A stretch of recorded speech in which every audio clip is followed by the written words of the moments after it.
नमस्कार मंडळी, आज आपण तांदळाची खीर बनवूया, एक वेगळ्या प्रकारे बनवूया।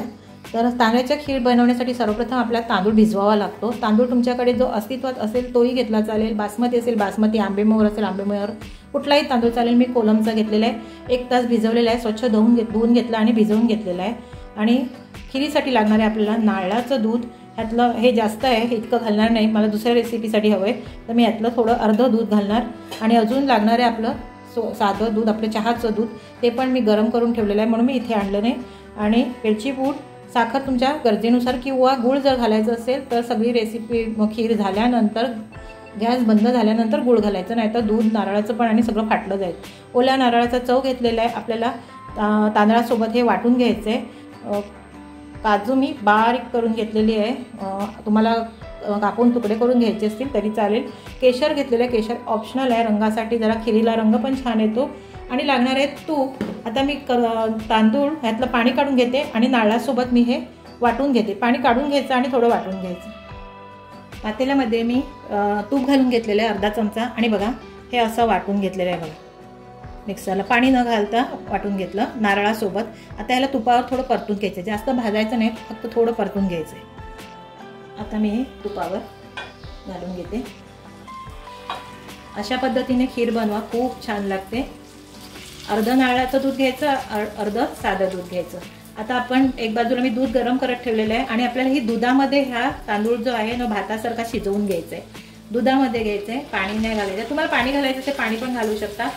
आता ह्यावर थोडीशी बघा परतून घ्यायचं। आणि बघा तांदूळ हा तुपावर असा चिकटत नाही, नारळासोबत असा आपण वाटून घेतला ना तर तो चिकटत नाही बघा, कढई सोडते बघा। असं थोडंसं आता आपल्याला मंद आचेवर आता परतून घ्यायचं आहे। आता ह्यामध्ये मी दूध घालून घेते, मलाई सकट मी दूध घालते।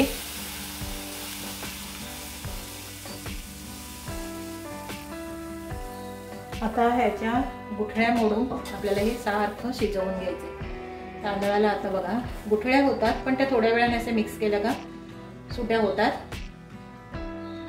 आता मी जवळजवळ अर्धा लिटरपेक्षा जास्त मी यामध्ये दूध घातलेलं आहे। आणि जसा जसा हा तांदूळ शिजला जाईल तसं तसं ते घट्ट होईल। आणि सगळ्यात शेवटी आपल्याला नारळाचं दूध घालायचं आहे। नारळाचं दूध बनवताना कधी पण ॲक्वागार्डचं पाणी किंवा उकळून थंड झालेलं पाणी घ्यायचा, म्हणजे कारण नारळाचं दूध आपल्याला उकळवता येत नाही। जेव्हा हे शिजून झालं का नंतर आपल्याला ती घालायची। आता मी ही गुठळ्या मोडून घेते आणि आता ही शिजवून घेते।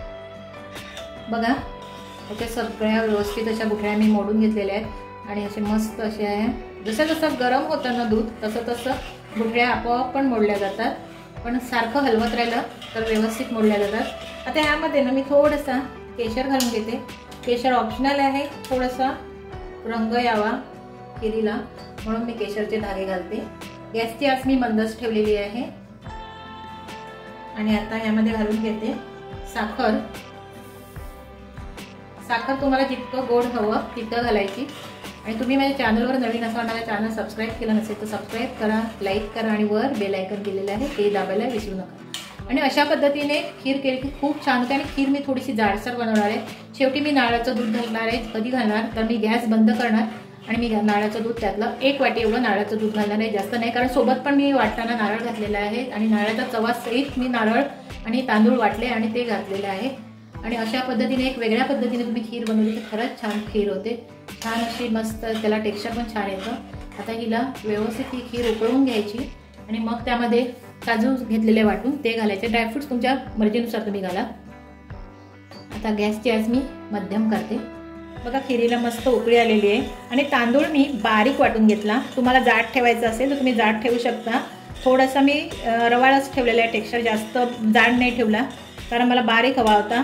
तरीसुद्धा बघा दिसतं याला रवाळ झालेलं आहे। आणि बघा किती मस्त उकळी आलेली आहे। आता गॅसची आच मंद करायची, मध्येच मी मध्यम आचेवर पूर्ण असं फिरवत राहिली। आता बघा किती छान असं शिजलेली आहे आपली खीर। आता ह्यामध्ये आपल्याला काजूची थोडीशी पावडर घालून घ्यायची आहे। तुम्ही काजूचे किंवा ड्रायफ्रूटचे काप करून पण घालू शकता, मी थोडीशी पावडर घातलेली आहे। मला थोडं बारीकच पाहिजे, म्हणजे पीठ पण बघा मी तांदूळसुद्धा मी बारीक करून घेतलेले आहेत आणि ड्रायफ्रूट्स पण मी बारीकच करून घेतलेले आहेत। आता ही आपली खीर जवळपास शिजत आलेली आहे, झालेलीच आहे। आणि आता आपल्याला त्यामध्ये थोड्या वेळाने नारळाचं दूध घालून घ्यायचे. 5 मिनिटं अजून थोडीशी उकळवून घ्यायची. ही पेस्ट घालून झाल्यानंतर वेलची पूड घालायची आणि बघा अशी जाडसर अशी ही खीर ठेवायची. आता ही आपली शिजलेली आहे खीर. आता ह्यामध्ये आपल्याला घालून घ्यायचं आहे नारळाचं दूध आणि मग आपली ही खीर तयार होईल. नारळाचं दूध घालून झालं की ही खीर तयार होईल.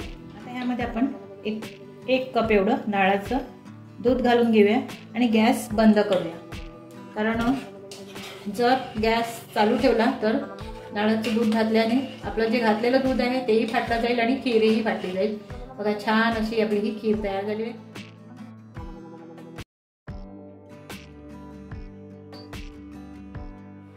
बघा मंडळी, तांदळाची खीर आपली तयार झालेली आहे. खूप छान अशी बघा पिस्ताचे थोडीशी पावडर आणि केशरने गार्निश केली. तर ही रेसिपी माझी कशी वाटली तुम्ही मला कमेंट्स करून सांगा आणि व्हिडिओ पाहिल्याबद्दल धन्यवाद.